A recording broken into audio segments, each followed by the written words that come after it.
저하고 비슷한 거예요. 그분들은 나한테 기대하는 바가 커요. 나는 마음에 우러나서 전화하는 건 좋은데 자꾸 전화하라고 하면 싫잖아요. 그리고 내가 만나고 싶어서 만나는 거 하고요, 만나자고 해서 만나는 건 다른 영역이잖아요. 일도 마찬가지예요. 내가 일하고 싶어서 하는 것하고 상대방이 하라고 해서 하는 건 다른 영역인 것처럼, 그렇다면 내가 하려고 하는 거에 장애물이 왜 장애물인지를 보고 이게 장애물이 아니게 하려면 어떻게 해야 되지? 결국은 관계도 만들어 나가는 거고, 그리고 상황도 내가 만들어 나갈 수밖에 없더라고요. 그래서 저 되게 힘들 때가 뭐였냐면, 어떤 때였냐면, 나는 맨날 밤새고 힘들어가지고 막 짜증이 나 있는데 시댁 가서 뭔가를 해야 되고 막 할 때 되게 짜증나잖아요. 그러면 남편도 그 레퍼토리 나와요. 네가 한다고 했잖아. 야, 난 너 그만두라고 했다? 와, 미치죠. 그래서 제가 그랬어요. 너 그 얘기 하지 마. 진짜 열받아.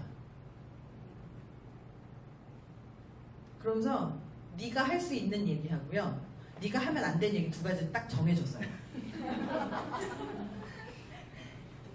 딱 정해줬어요. 그래서 해도 되는 얘기는 내가 일주일 동안 이렇게 강의하고 나중에 지쳐가지고 쓰러질 때 요 얘기 하라고 했어요. 고생했어. 수고했어. 그리고 어깨 토닥이라고 했어요. 진심이 안 들어갈지라도. 어깨 토닥이라고 했고요. 그리고 고기 먹으러 가자 이 말 하라고 했어요. 그래서 고기 먹으러 가고요. 금요일 날. 그리고 절대 하면 안 되는 말들이 있어요. 네가 하겠다고 했잖아. 이런 말. 뭐 무시하는 말 같은 거 있어요. 제가 사실 저는 숫자 계산 잘 못하거든요. 문학도들은요 숫자 계산 잘 안 돼요. 그럼 얘는 숫자 계산이 잘 돼요.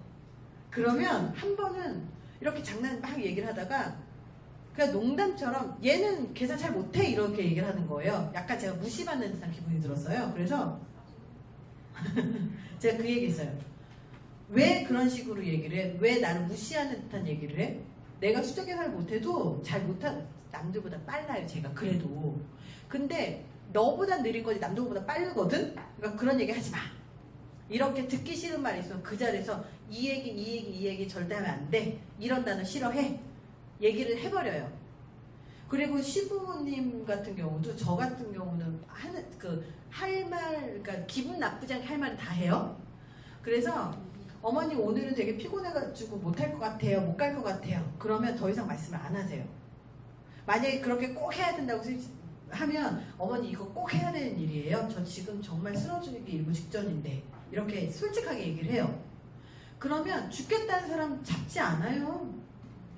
제가 이런 것들을 워크숍을 하다가 그 워킹맘인데 부모님들 시부모님한테 말을 못할 것 같아서 안 하는 거지 시부모님도 성향에 따라서 길들이기 나름이거든요.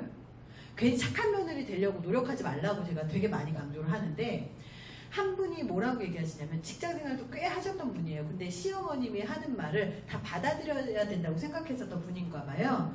근데 이 시어머니가 좀 지방의 뭐 전라도 분이 말이 좀 세잖아요. 진심이 아니어도 말이 되게 좀 세요. 단어가 세요. 그래서 상처를 좀 많이 받는 그런 분들이 좀 있는데, 시어머니가 좀 목소리도 크고 좀 단어가 센가 봐요. 그래서 시어머니한테만 전화 오면 막 떨리는 거예요. 이거 진단 나올 거야. 아마 불안장애나 공포증 나올 거야. 아마 막 이렇게 떠는 거예요. 그래서 제가 시어머니 길들이기 이렇게 말을 표현하면 좀 그렇지만 시어머니와 관계를 만드는 거잖아요. 이렇게 하기 나름이니까 시어머니한테 이런 상황에 못 견디는 상황이 있으면 꼭 얘기를 써보세요. 그래서 싹 썼어요. 쓰고 나서 어머님이 소리를 지르거나 이럴 때 진짜 막 손이 다다다 떨린대요. 가슴이 툭 뛰고. 그래서 그럴 때 어떻게 얘기할래요? 이렇게 막 했더니 막 쓴 거예요. 쓰고 나서 어머님이 그 다음 일주일이었나?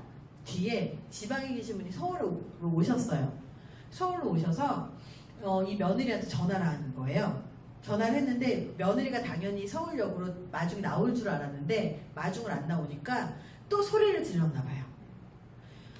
아니 시어미가 온다고 그랬는데 네가 왜 서울역으로 안 나와? 그렇게 소리를 질렀나 봐요. 그랬더니 이분이 시킨 것처럼 이렇게 글로 다 써놓고 나서 심호흡을 쭉 하고 나서 되게 큰맘 먹어야 되거든요. 심호흡 하고 나서 어머니가 그렇게 소리를 지르시고 그러면 제가 가슴이 떨리고 손이 떨려서 어떻게 할지를 모르겠어요.